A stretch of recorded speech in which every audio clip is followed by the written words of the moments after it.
Hello everyone, welcome back to my channel commerce कक्षा। कल हम लोग पढ़े थे बिज़नेस क्या होता है, economic activities, non economic activities, characteristics of business. I hope आप लोग को समझ आ गया होगा। नहीं समझ में आया, कुछ भी नहीं समझ में आया तो आप मेरे को कमेंट सेक्शन में पूछ लेना, मैं बता दूँगी। आज हम लोग नया टॉपिक स्टार्ट करते हैं, उसका नाम है comparison of business, profession and employment. ये हम लोग लास्ट क्लास में भी देखे थे। ये क्या था? इकोनॉमिक एक्टिविटीज़ को हम लोग फर्दर डिवाइड करते हैं। किसमें? इकोनॉमिक एक्टिविटीज़ में be divided into 3 major categories: business, profession and employment. तो उसका यहाँ पे तीन डिफरेंसेस मतलब तीनों में डिफरेंसेस दिया हुआ है। या हम लोग पढ़ते हैं, समझते हैं और फिर समझ जाएंगे तो ये आप लोग को ऑटोमेटिकली याद भी हो जाएगा। ठीक है, मैं आपको मेमोरी टेक्निक भी दे दूँगी।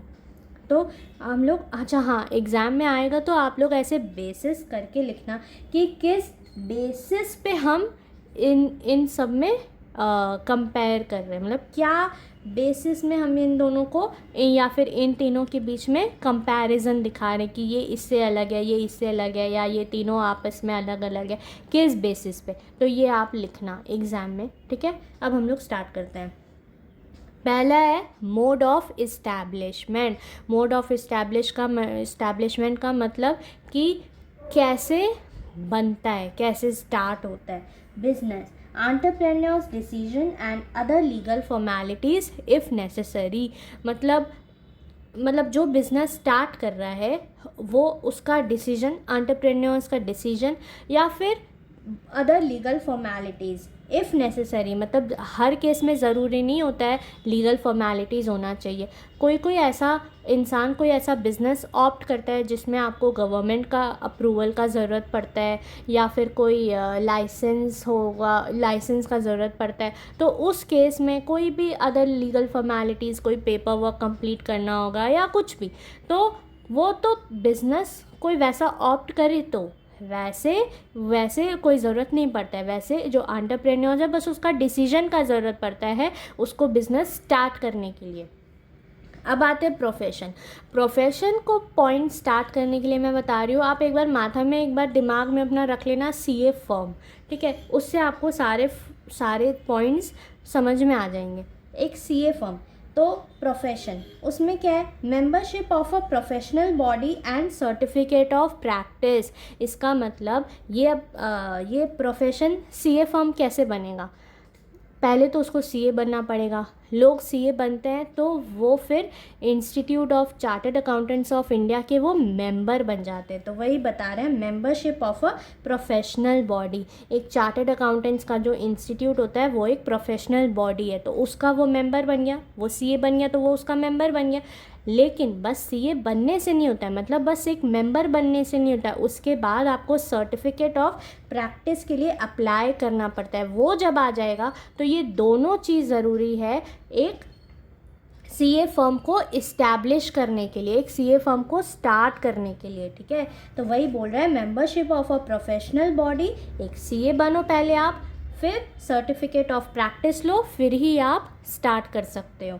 फिर तीसरा employment, appointment letter and service agreement. Employment मतलब आप कहीं जॉब कर रहे हो, किसी के अंडर में कोई कंपनी में आप जॉब कर रहे हो, तो आप इंटरव्यू देते हो, आपका इंटरव्यू सेलेक्ट हो जाता है, आपका इंटरव्यू अप्रूव हो जाता है, तो क्या होता है, आपको अपॉइंटमेंट लेटर आता है और एक सर्विस अग्रीमेंट आता है। तो ये दोनों रहेगा, फिर ही आप अपना जॉब स्टार्ट कर सकते हो। तो ये था मोड ऑफ इस्टेब्लिशमेंट। दूसरा है नेचर ऑफ वर्क। अब क्या वर्क रहता है, मतलब क्या काम करना पड़ता है, तो इसमें तो हम लोग बिजनेस में जान गए। Provision of goods and services to the public, हम लोग गुड्स एंड सर्विसेज पब्लिक को देते हैं। ठीक है, इसमें क्या होता है? Rendering of personalised expert services. Rendering मतलब देना। हम लोग क्या करते हैं, हम लोग जो रहता है पर्सनलाइज्ड एक्सपर्ट सर्विसेज, हम लोग ऑडिट करते हैं, हम लोग रिटर्न फाइल करते हैं, हम लोग किसी के फाइनेंसेस देखते हैं, हम लोग किसी को कंसल्टेशन देते हैं। ठीक है, तो ये सारा एक्सपर्ट सर्विसेज हम लोग प्रोफेशन में करते हैं, मतलब जो सीए फर्म करते हैं। एम्प्लॉयमेंट में क्या हुआ, performing work as per service contract और रूल्स ऑफ सर्विस, मतलब जैसे एम्प्लॉयर बोलेगा, जैसा उसका सर्विस कॉन्ट्रैक्ट में रहेगा, जैसा उसका रूल्स रेगुलेशंस रहेगा, हम लोग वो जो बोलेगा हम लोग वो काम करके उसको देंगे। वो रहता है मेरा वर्क, क्या चीज़ में, एम्प्लॉयमेंट में, ठीक है। अब है क्वालिफिकेशन, मतलब क्या पढ़ाई लिखाई करना पड़ता है ये सब करने के लिए। बिजनेस के लिए क्या है, no minimum qualification is necessary, आपको कोई मिनिमम क्वालिफिकेशन नेसेसरी नहीं है, पर इसका ये मतलब नहीं है कि आप कुछ भी नहीं पढ़ो और चलो अपना बिजनेस स्टार्ट कर देते हैं, ठीक है। फिर प्रोफेशन में क्या है, qualifications, expertise and training in specific field as prescribed by the professional body is a must. इसमें क्या है, आपको सीए बनना पड़ेगा, तो क्वालिफिकेशन, आप पहले क्वालिफाई हो, फिर एक्सपर्टीज एंड ट्रेनिंग, फिर आप उस फील्ड में ट्रेनिंग लो जो फील्ड में जो प्रोफेशनल बॉडी बोलेगा। मतलब आपको अगर ऑडिटिंग फील्ड में जाना है तो प्रोफेशनल बॉडी बोलेगा कि आप ऑडिटिंग फील्ड के लिए आपको ये ट्रेनिंग करना पड़ेगा, तो फिर आपको वो ट्रेनिंग करना पड़ेगा। वही वो बोल रहा है कि आप क्वालिफाई करो, सीए बनो, expertise and training low specific field में, जैसा कि आपको प्रोफेशनल बॉडी बोलेगा करने। फिर एम्प्लॉयमेंट में क्या आएगा, qualification and training as prescribe by the employer. यहाँ तो एम्प्लॉयर का चल रहा है ना, तो जैसा जैसा एम्प्लॉयर बोलेगा कि आपका ये क्वालिफिकेशन ज़रूरी है। फॉर एग्जांपल आपका सिर्फ बीकॉम ज़रूरी नहीं है, आपको बैचलर्स प्लस मास्टर्स डिग्री भी ज़रूरी है, तो आपको वो करके आना होगा। फिर जो बोलेगा आपको इस फील्ड में ट्रेनिंग भी ज़रूरी है, तो फिर आपको वो ट्रेनिंग भी करना होगा, तभी ना आप उसमें वर्क कर पाएंगे। तो ये था क्वालिफिकेशन।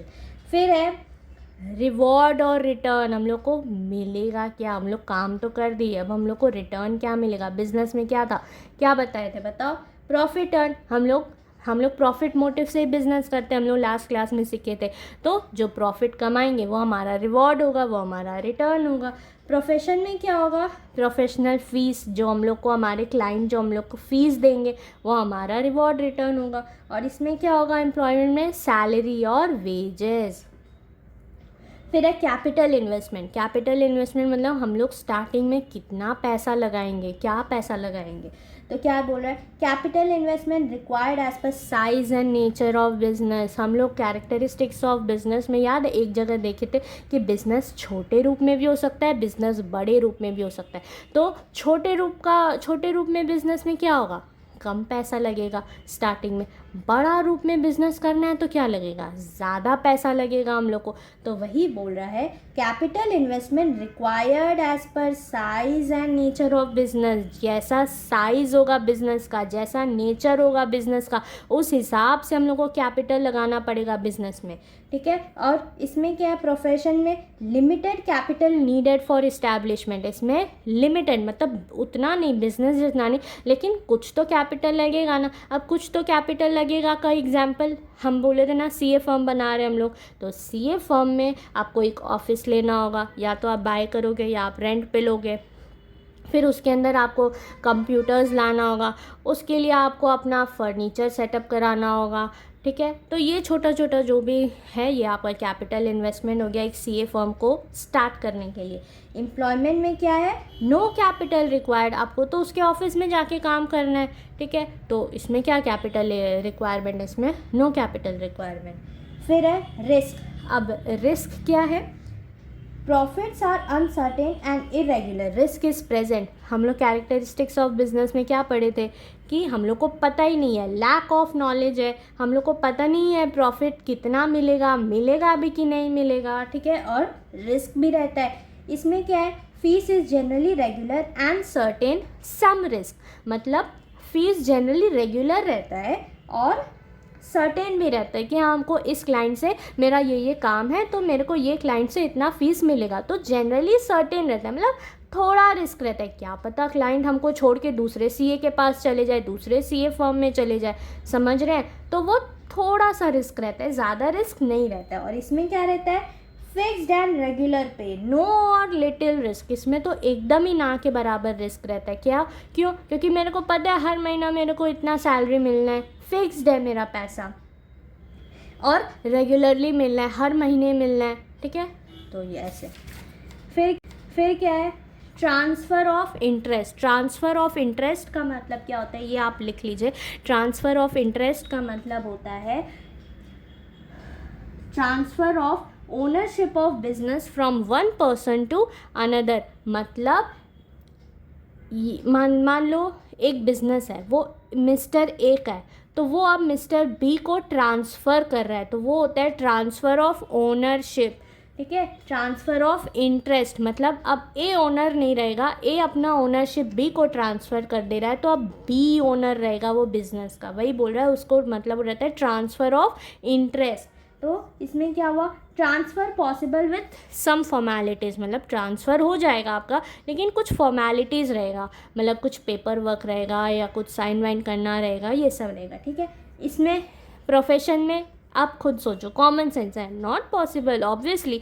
भाई हम सीए हैं, मेरे पास सर्टिफिकेट ऑफ प्रैक्टिस है, सामने वाले के पास थोड़ी ना है सर्टिफिकेट ऑफ प्रैक्टिस, वो सीए थोड़ी है, वो एक्सपर्टीज़ नॉलेज थोड़ी है उसके पास, वो ट्रेनिंग थोड़ी लिया, हम कैसे उसको ट्रांसफ़र कर दें, वो क्या काम करेगा बताओ, उसको तो काम करने नहीं ना आएगा, तो ये नॉट रिक्वायर्ड, नॉट पॉसिबल। और एम्प्लॉयमेंट में भी हम तो किसी के अंडर जॉब कर रहे हैं, भाई मेरे पास उसका सर्विस एग्रीमेंट है, अपॉइंटमेंट लेटर है, हम वो नॉलेज गेन किए हैं, हम वो क्वालिफ़िकेशन गेन किए हैं, हम मेरे पास वो जैसा एम्प्लॉयर बोला उसका ट्रेनिंग है, सामने वाले को हम कैसे ट्रांसफ़र कर दें, समझे। फिर है code of conduct. Code of conduct का क्या मतलब रहता है, ये भी लिख लो। कोड ऑफ कंडक्ट का मतलब होता है एक सेट ऑफ रूल्स। ठीक है, एक सेट ऑफ रूल्स। बिजनेस में क्या होता है, no code of conduct is required. Business भाई आप खुद के मालिक हो, आप क्या रूल बनाओगे, ऐसा कोई उसमें रूल नहीं रहता है। ठीक है। प्रोफेशन में professional code of conduct is to be followed, मतलब जैसा institute of chartered of accountants बोलेगा, अगर वो बोलेगा कि आपको 31 मार्च तक, फॉर एग्ज़ाम्पल ये फिनेंशियल ईयर है, आपको इस ईयर तक आपको अपने अकाउंट्स को फाइनलाइज कर लेना है, आपको इतने डेट तक रिटर्न फाइल कर देना है, तो हमको वो रूल्स को फॉलो करना होगा। ठीक है। तो professional code of conduct is to be followed. इसमें क्या है, norms of behaviour laid down by the employer are to be followed, मतलब जैसा जैसा एम्प्लॉयर का जो रूल्स है वो हम लोग को फॉलो करना होगा। एग्जाम्पल, अब आते हैं एग्जाम्पल में। एग्जाम्पल क्या होगा, शॉप, किसी का शॉप है, किसी का फैक्ट्री है। प्रोफेशन में क्या होगा, legal, medical profession, chartered accountancy, वही सीए फॉर्म वाला जो हम बता रहे थे। इसमें क्या है, एम्प्लॉयमेंट में job in banks, insurance companies, government department, कहीं आप कंपनी में जॉब कर रहे हैं, कहीं आप बैंक में जॉब कर रहे हैं, ये सारा हो गया हमारा डिफरेंसेस। ठीक है। अब आप बोलोगे कि इतना सारा पॉइंट्स है दीदी, इतना सारा बेसिस है, कैसे याद करें, तो इसका हम एक मेमोरी टेक्निक दे रहे हैं, उससे आपको सारा पॉइंट्स तुरंत याद हो जाएगा। लेकिन वो मेमोरी टेक्निक्स का कोई लॉजिक नहीं है, वो बस याद करने के लिए है, वो आपको ईजिली याद हो जाएगा, रिटेन रहेगा। ठीक है। तो वो मेमोरी टेक्निक मैं बता रही हूँ, वो है many nice queens cook rice tasty crispy every day. ठीक है, कोई लॉजिक नहीं है। ठीक है, लेकिन आप ये लिख लो, हो जाएगा यार। ठीक है, many nice queens, M mode of establishment many. ठीक है, nature of work nice, qualifications queens, reward और return rice, capital investment cook, और क्या था, टेस्टी क्रिस्पी। टेस्टी से transfer of interest, code of conduct crispy, example every day. ठीक है, तो many nice queens cook rice tasty crispy every day. ठीक है, बस इसमें एक पॉइंट बच गया, वो है रिस्क का। ठीक है, तो ये तो हम लोग, अब ये तो आप लोग को याद हो जाएगा यार, बिज़नेस में इतना सारा रिस्क होता है। हम लोग कैरेक्टरिस्टिक्स में पढ़े थे कि हम लोग को प्रॉफिट ही नहीं पता होगा कि नहीं, ये भी एक रिस्क है।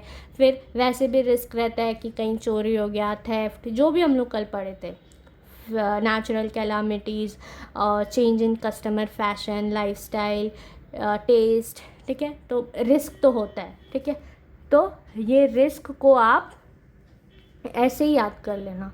ठीक है, बाकी आपका मेमोरी टेक्निक से हो गया, many nice queens cook rice tasty and crispy every day. ये यहाँ तक हो गया आपका, ठीक है। अब हम लोग नेक्स्ट पॉइंट में चलते हैं। नेक्स्ट पॉइंट बता रहा है क्लासिफिकेशन ऑफ बिजनेस एक्टिविटीज़। अब हम लोग बिजनेस को क्लासीफाई कर रहे हैं, ठीक है। वेरियस बिजनेस एक्टिविटीज़ में be classified into two broad categories, industry and commerce, ठीक है।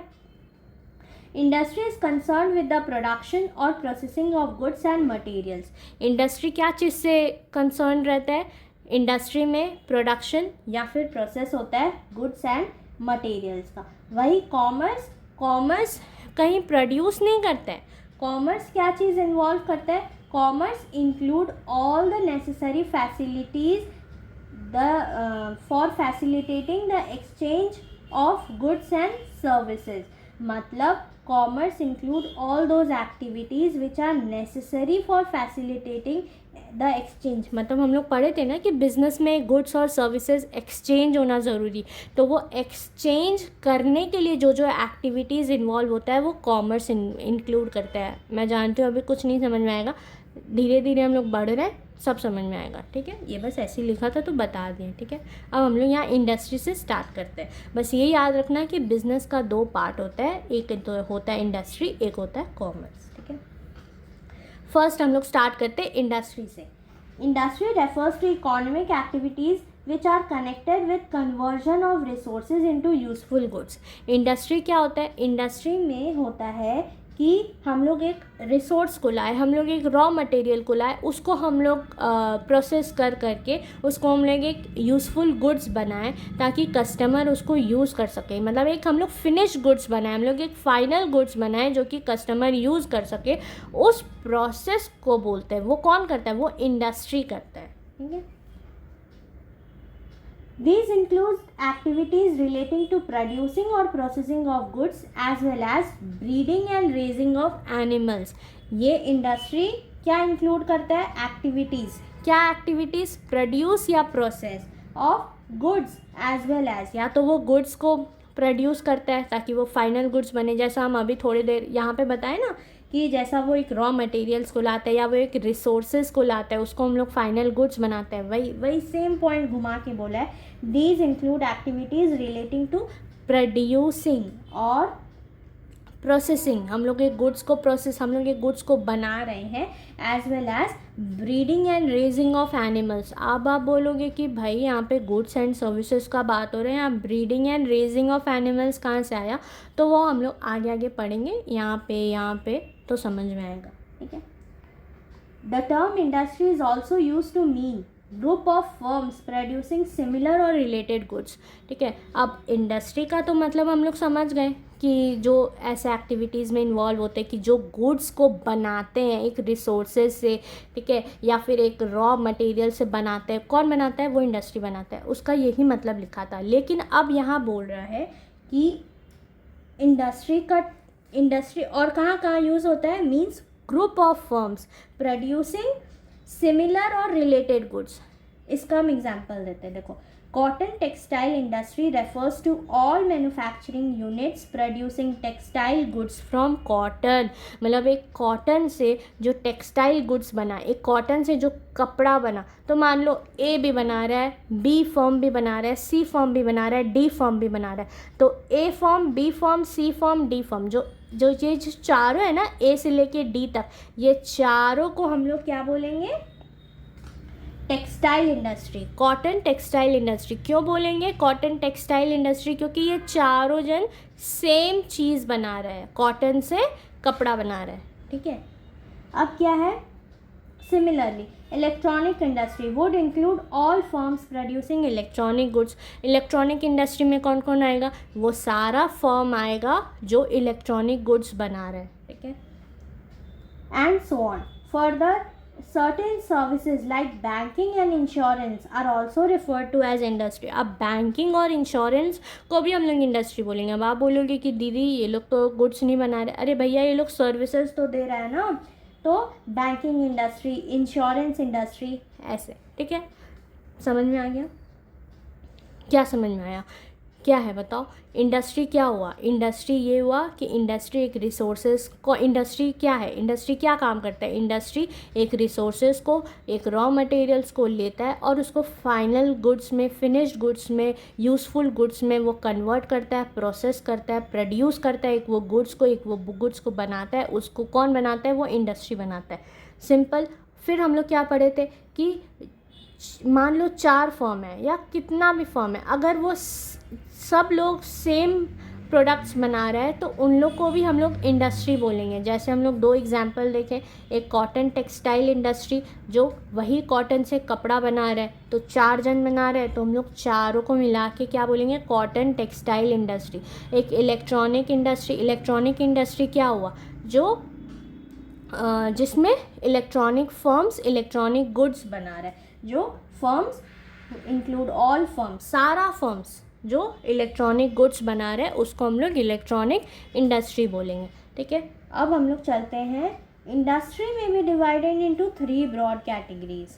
ठीक है, इंडस्ट्री को भी अब हम लोग 3 ब्रॉड कैटेगरीज में डिवाइड करते हैं। क्या क्या हुआ? Primary industry, secondary industry and tertiary industry.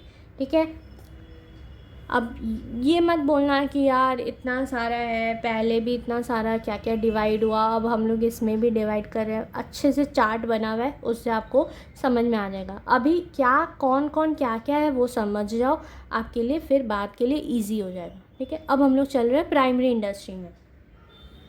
These include all those activities which are concerned with the extraction and production of natural resources and reproduction and development of living organisms, plants, etc. ठीक है, हम जानते कुछ समझ में नहीं आया है, ठीक है, लेकिन इसको हम लोग तोड़ तोड़ के पढ़ेंगे। पहले क्या बोल रहा है? These include all those activities which are concerned with the extraction and production of natural resources। पहले हम लोग यहीं तक पढ़ेंगे। Extraction of natural resources का क्या मतलब हुआ? Taking things from nature, extract करना, लेना, निकालना। हम लोग नेचर से एक सामान ले रहे हैं। ठीक है, example, coal from mines, fish from rivers, oil from ground। ठीक है, अब है यहाँ पे प्रोडक्शन ऑफ नेचुरल रिसोर्सेज। इसका क्या मतलब हुआ? फार्मिंग, क्रॉप्स, ग्रोइंग वेजिटेबल्स, ये सब मतलब हुआ। मतलब जो भी हम लोग यहाँ पे प्रोड्यूस नहीं कर रहे, हम लोग यहाँ पे एक्सट्रैक्ट कर रहे हैं, हम लोग यहाँ पे ऑब्टेन कर रहे हैं, हम लोग यहाँ पे ले रहे हैं नेचर से। ठीक है,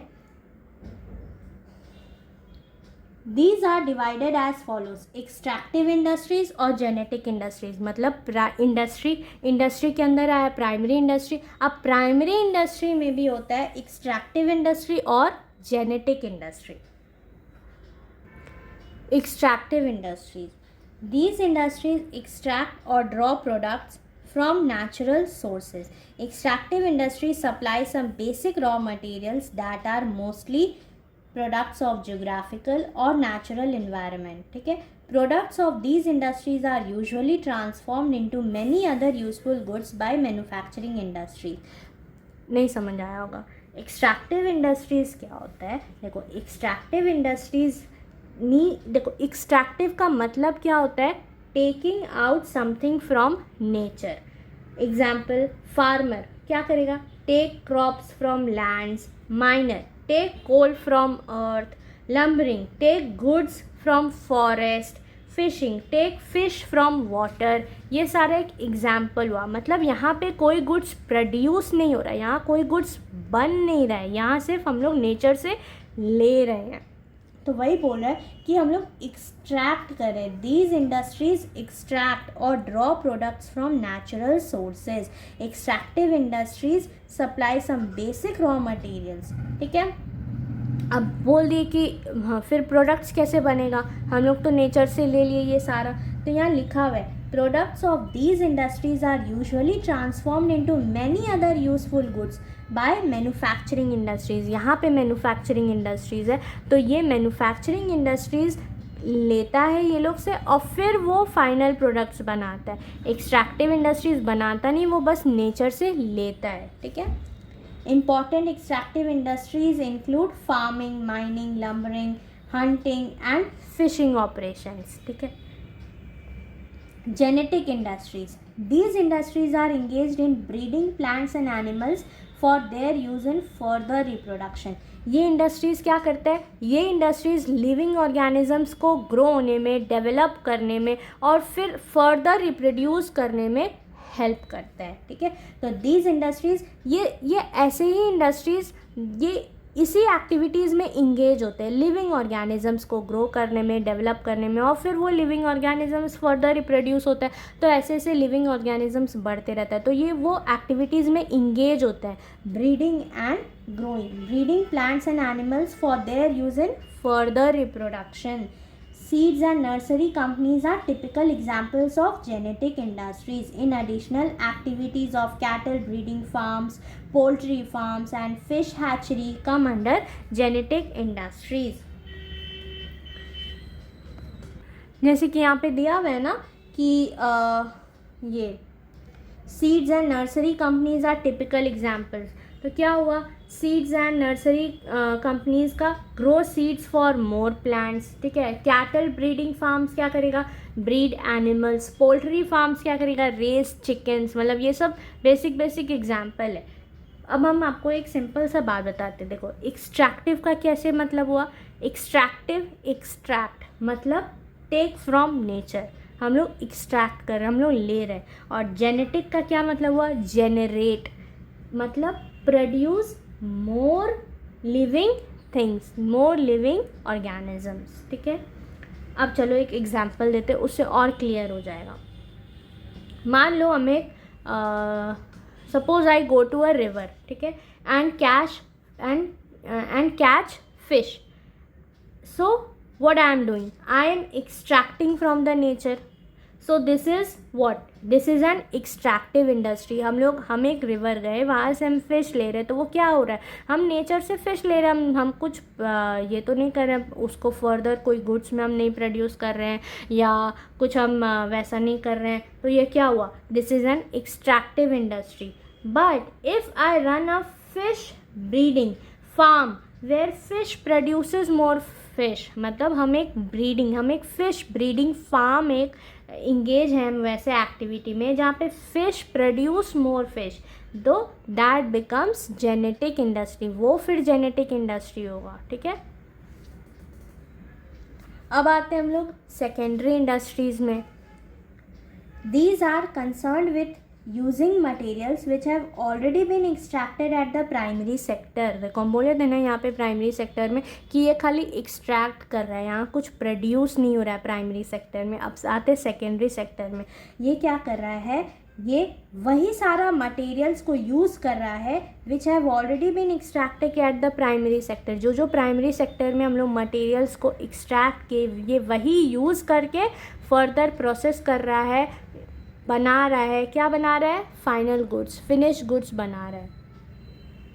These industries process such materials to produce goods for final consumption or for further processing by other industrial units. ठीक है, या तो ये फाइनल गुड्स बना दे रहा है या फिर ये थोड़ा बना रहा है, आगे कोई और इंडस्ट्री उसको बना रहा होगा. ठीक है, मतलब बहुत सारा कोई चीज़ का बहुत सारा स्टेप्स होता है. तो मान लो ये फर्स्ट स्टेप जो एक्सट्रैक्टेड मटेरियल है ये उसको 2 स्टेप तक ले गया. अब 2 से 3 स्टेप कोई और इंडस्ट्री ले जाएगा वैसा. For example, mining of iron ore is a primary industry. Mining of iron ore is a primary industry. कैसे? खुद सोचो. Mining of iron ore is a primary industry कैसे हुआ? क्योंकि हम लोग आयरन और क्या कर रहे हैं? माइनिंग हम लोग नेचर से ले रहे हैं. But manufacturing of steel by way of further processing of raw iron is a secondary industry. अब ये secondary industry में कैसे convert हुआ? secondary industry का काम ही रहता है कि जो primary industry जो extract किया, जो nature से लिया, उसको ये produce करता है, process करता है एक finished goods बनाने के लिए, एक final goods बनाने के लिए. तो iron ore तो हम लोग निकाल लिए, mine कर लिए हम लोग primary industry में, लेकिन अब हम लोग उससे steel बना रहे हैं ना. तो जो steel बना, कौन बनाया? आयरन ओर से स्टील को कौन बनाया? सेकेंडरी इंडस्ट्री बनाया. सेकेंडरी इंडस्ट्री में be further divided as follows. अब सेकेंडरी इंडस्ट्री का भी फर्दर डिवीज़न होता है। आप एकदम टेंशन मत लेना कि कौन सा डिवीज़न कौन से में आएगा, वो आपको चार्ट से क्लियर हो जाएगा। एक दो बार पढ़ोगे, मैं ही एक दो बार आपको रिवाइज़ करा दूँगी तो हो जाएगा, उसका टेंशन मत लो। अभी समझो एक एक चीज़, ठीक है। तो अब सेकेंडरी इंडस्ट्री को भी हम लोग फर्दर डिवाइड करते हैं। पहला है manufacturing industries. These industries are engage in producing goods through processing of raw materials and thus creating form utilities। ये क्या कर रहा है? मैन्युफैक्चरिंग मैन्युफैक्चरिंग मैन्युफैक्चरिंग वर्ड से ही समझ में आ रहा है, बन रहा है यहाँ पे, ठीक है। क्या बन रहा है? वही जो हम लोग देखो, are engage in producing goods through processing of raw material. वही रॉ मटेरियल्स को वो प्रोसेस कर रहा है और final goods, further goods, finished goods वो बना रहा है। They bring out diverse finished products that we consume or use through the conversion of the raw materials or partly finished materials in their manufacturing operations। इसका मतलब हुआ कि या तो वो रॉ मटेरियल्स यूज़ करके फाइनल गुड्स बना रहा है, ठीक है, या फिर वो जो पार्टली फिनिश गुड्स होता है ना, अभी हम कुछ देर पहले बोल रहे थे ना, स्टेप 2 तक गया, फिर स्टेप 2 से 3 कोई और करेगा, तो ये या तो वो रॉ मटेरियल यूज़ करके फाइनल गुड्स बनाता है, या कोई आधा अधूरा जो स्टेप छोड़ गया, जो स्टेप 2 तक रहा, इसको स्टेप 3 तक जाना है। Step 3 is your final goods, final product, ठीक है। तो ये स्टेप 2 का स्टेप 3 जाएगा, उस वो भी ये यूज़ करता है। मतलब ये पार्टली फिनिश्ड गुड्स, आधा बना हुआ फिनिश्ड गुड्स को भी ये यूज़ करता है पूरा फिनिश्ड गुड्स बनाने के लिए, ठीक है। इन देयर, ठीक है। फॉर एग्जाम्पल, अब देखो यहाँ पे एग्जाम्पल भी लिखा हुआ है, एग्जाम्पल लिख लो आप लोग। आयरन से स्टील बना, ठीक है। अब स्टील से कोई मशीन बना, कोई टूल बना, तो क्या पता इसको आयरन मिला, तो आयरन से या तो ये स्टील बनाया, ठीक है, या फिर किसी को स्टील का ज़रूरत नहीं, मशीन टूल्स भी बना दिया, या फिर इसको डायरेक्ट स्टील मिला, मतलब आधा बना हुआ मिला, तो ये स्टील से डायरेक्ट मशीन टूल बना दिया, ठीक है। मतलब सिंपल सा बात है, या तो ये raw material which is iron use किया फाइनल गुड्स बनाने के लिए, या फिर ये पार्टली फिनिश्ड गुड्स यूज़ किया। पार्टली फिनिश्ड गुड्स का मतलब इस एग्जांपल में क्या हुआ? स्टील, ठीक है, पार्टली आधा अधूरा बना हुआ गुड्स को ये यूज़ करके फाइनल गुड्स बनाया। फिर क्या था, कहाँ थे, यहाँ तक हो गया। मैन्युफैक्चरिंग इंडस्ट्रीज में be further divided into 4 categories on the basis of method of operation for production. अब मैन्युफैक्चरिंग इंडस्ट्रीज को भी हम लोग फर्दर डिवाइड करते हैं ऑन द बेसिस ऑफ, ये देखो, on the basis of method of operation for production, ठीक है। अब ये फर्दर हम लोग जो इसको डिवाइड कर रहे हैं वो पढ़ रहे हैं। पहला क्या है? Analytical industry which analyses and separates different elements from the same materials as in the case of oil refinery. इसका क्या मतलब हुआ? एनालाइज करने का क्या मतलब हुआ? एनालाइज करने का मतलब हुआ कि वो डीप डाउन वो स्टडी करेगा, वो उसको समझेगा। एंड सेपरेट डिफरेंट एलिमेंट्स, मतलब डिफरेंट एलिमेंट्स सेपरेट करेगा फ्रॉम द सेम मटेरियल, मतलब वो एक मटेरियल से डिफरेंट एलिमेंट्स को सेपरेट करेगा, ठीक है। एनालिटिकल इंडस्ट्री का ये काम रहता है, अभी हम लोग एग्जाम्पल से समझेंगे। As in the case of oil refinery. अब ऑयल रिफाइनरी में क्या हुआ? सपोज एक क्रूड ऑयल है, ठीक है, क्रूड, ये लिख लो एग्जाम्पल। क्रूड ऑयल से क्या बना? क्रूड ऑयल तो एक मटेरियल हुआ ना, उससे क्या बना? उससे हम लोग उसको एक सेकेंड, क्रूड ऑयल से क्या बना? Crude oil is taken as raw material, या फिर वो एक मटेरियल लिया, उससे हम लोग petrol, diesel, kerosene oil, LPG, ये सब हम लोग उसको एक ही मटेरियल से डिफरेंट एलिमेंट्स में सेपरेट किए, तो वो काम होता है एनालिटिकल इंडस्ट्री का। फिर आता है synthetical industry which combines various ingredients into a new product as in the case of cement. इसमें क्या हुआ? डिफरेंट हम लोग इंग्रेडिएंट्स लेते हैं, डिफरेंट छोटा इंग्रेडिएंट्स लिए और उससे हम लोग एक प्रोडक्ट बनाए। वो कौन करता है? वो सिंथेटिकल इंडस्ट्री करता है, ठीक है। एनालिटिकल इंडस्ट्री क्या बोले हम लोग? एक ही मटेरियल को डिफरेंट वो मटेरियल में सेपरेट किया, एनालाइज किया और फिर वो सेपरेट किया। जैसे क्रूड ऑयल वाला जो एग्जांपल दिए थे कि एक ही ऑयल से हमारा पेट्रोल, डीजल, केरोसिन, ये सब बना। लेकिन सिंथेटिकल इंडस्ट्री क्या करता है, डिफरेंट डिफरेंट मटेरियल्स लेता है और फिर वो सबको कंबाइन करके वो एक प्रोडक्ट बनाता है। For example cement. फिर है processing industry which involve successive stages for manufacturing finished products as in the case of sugar and paper. Successive का मतलब क्या हुआ, सक्सेसिव स्टेजेस। सक्सेसिव स्टेजेस का मतलब हुआ मैनी स्टेप्स, मतलब एक गुड्स को बनाने के लिए या एक सामान को बनाने के लिए जहाँ मैनी स्टेप्स का यूज़ हो रहा है, ठीक है। जैसे कि शुगर एंड पेपर। अब शुगर में क्या हुआ, शुगर केन, हम लोग गन्ना लिए, उसका हम लोग जूस एक्सट्रैक्ट किए, फिर उसको हम लोग क्लीन किए, बॉयल किए, उसको फिर हम लोग जो उसका फर्दर प्रोसेस होता है उससे फिर जाके वो शुगर बना, ठीक है।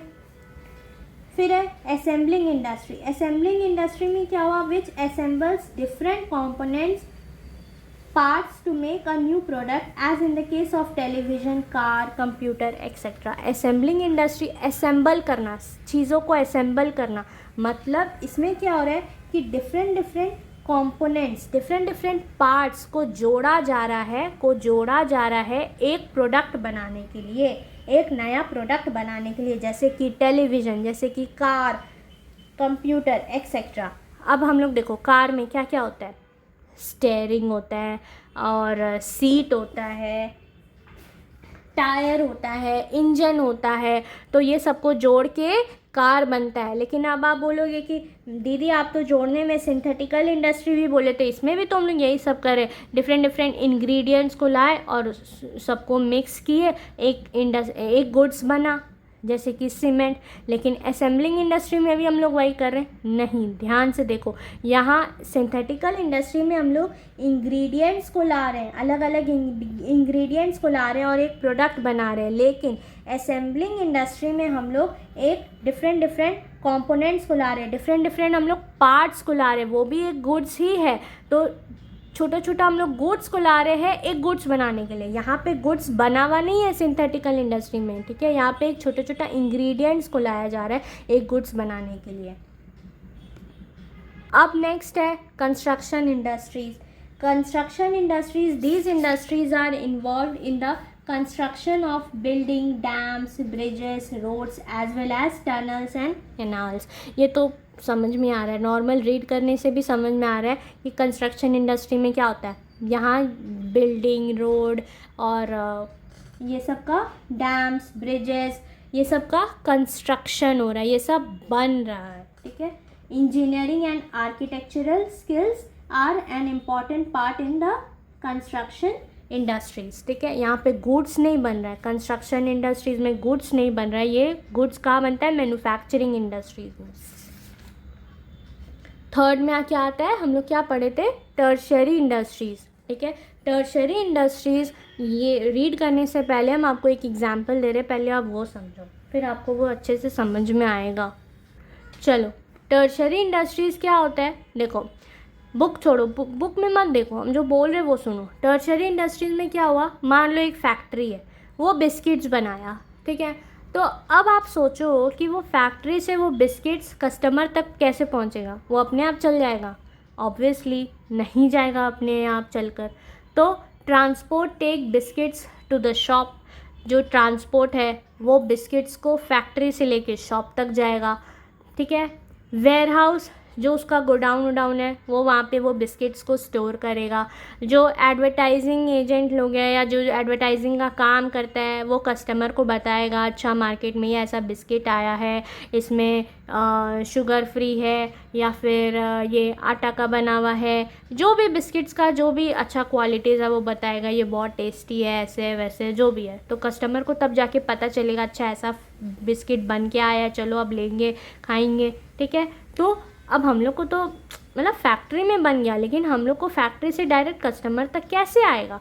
तो ये सारा काम कौन किया? ये सारा काम किया टर्शियरी इंडस्ट्रीज़, ठीक है। वो ट्रांसपोर्ट में हेल्प किया, वो इंश्योरेंस दिलवाया कि इंश्योरेंस क्या करता है, इंश्योरेंस गिव्स प्रोटेक्शन कि कल को बिस्किट कहीं टूट गया, मतलब इन ट्रांसपोर्ट में, या फिर कहीं आग लग गया या कहीं चोरी हो गया, तो वो इंश्योरेंस का ये सब काम रहता है। वेयर हाउस क्या किया, गोडाउन, एक स्टोर दिया, एक उसको इतना सारा बिस्किट्स रहता है, बल्क में बिस्किट्स बनता है, तो वो एक स्टोरेज का काम किया। एडवर्टाइजिंग, पीपल को बताया, कस्टमर को बताया कि ऐसा ऐसा बिस्किट बना है, तो ये सारा काम कौन किया, टर्शरी इंडस्ट्रीज़ काम किया। अब हम लोग पढ़ते हैं बुक से तो अब समझ में आएगा। These are concerned with providing support services to primary and secondary as well as activities relating to trade। ये एक सपोर्ट सर्विस देता है टर्शरी इंडस्ट्रीज, ठीक है। किसको देता है, प्राइमरी और सेकेंडरी, मतलब प्राइमरी का काम बनाना तो नहीं होता है, लेकिन वो नेचर से रिसोर्सेज तो एक्सट्रैक्ट किया ना, ठीक है। लेकिन सेकेंडरी का तो काम है बनाना, अब सेकेंडरी का काम कैसे बनाना है, वो प्राइमरी जो एक्सट्रैक्ट किया वही वो यूज़ करके सेकेंडरी बनाता है ना गुड्स। लेकिन अब टर्शरी क्या करेगा, सेकेंडरी बना तो दिया, टर्शरी क्या करेगा, टर्शरी इसको कस्टमर तक पहुंचाने में हेल्प करेगा, ठीक है। These industries provide service facilities as business activities. These may be considered part of commerce because as auxiliaries to trade. Auxiliaries to trade मतलब helpers to trade, ठीक है। These activities assist trade. ये trade करने में, ये business करने में help करता है, असिस्ट करता है, हेल्प करता है। Included in this category are transport, banking, insurance, warehousing, communication, packaging, advertising। वही जो मैं एग्जांपल स्टार्टिंग में दिए कि ये खाली एक सर्विस देता है, ये हेल्प करता है। ये यहाँ गुड्स वुड्स नहीं बन रहा, जो गुड्स बना था वो सेकेंडरी इंडस्ट्री तक बन गया, ये कस्टमर को पहुँचाने के लिए, पहुँचाने तक ये जो बाकी का काम रहता है वो सब में ये हेल्प करता है, ठीक है। एक सिंपल सा बात समझो, प्राइमरी इंडस्ट्री क्या किया, टेक्स फ्रॉम नेचर, रिसोर्सेज को वो नेचर से लिया। सेकेंडरी इंडस्ट्री क्या किया, गुड्स को बनाया। और टर्शरी इंडस्ट्री क्या किया, प्रोवाइड सर्विसेज, वो सर्विसेज दिया, वो प्राइमरी और सेकेंडरी इंडस्ट्री को हेल्प किया, वो सपोर्ट दिया, वो सर्विस प्रोवाइड किया, ताकि जो गुड्स सेकेंडरी इंडस्ट्री बनाया है प्राइमरी इंडस्ट्री का रिसोर्सेज यूज़ करके वो फाइनली कस्टमर्स तक पहुँचे। क्योंकि बिज़नेस का मतलब ही क्या रहता है कि हम लोग जो गुड्स बनाए हैं वो कस्टमर तक पहुँचे, तो वो पहुँचाने में टर्शरी इंडस्ट्रीज़ हेल्प करते हैं। यहाँ कोई गुड्स बन नहीं रहा होता है, ठीक है। तो आज हम लोग यहीं तक करते हैं, लेकिन कल से हम लोग कॉमर्स वाला टॉपिक जो है वो स्टार्ट करेंगे, ठीक है। यहाँ तक आप लोग रिवाइज़ करना, अच्छे से समझना, सब समझ में आ जाएगा। और अगर अच्छा लगा है मेरा टीचिंग तो लाइक करना, शेयर करना, अपने फ्रेंड्स को बताना, कमेंट्स करना, मेरे को भी अच्छा लगेगा। मतलब मेरे को कुछ अगर इम्प्रूवमेंट का ज़रूरत है तो प्लीज़ मुझे बताना, ठीक है। और सब्सक्राइब करना channel. Thank you, bye bye.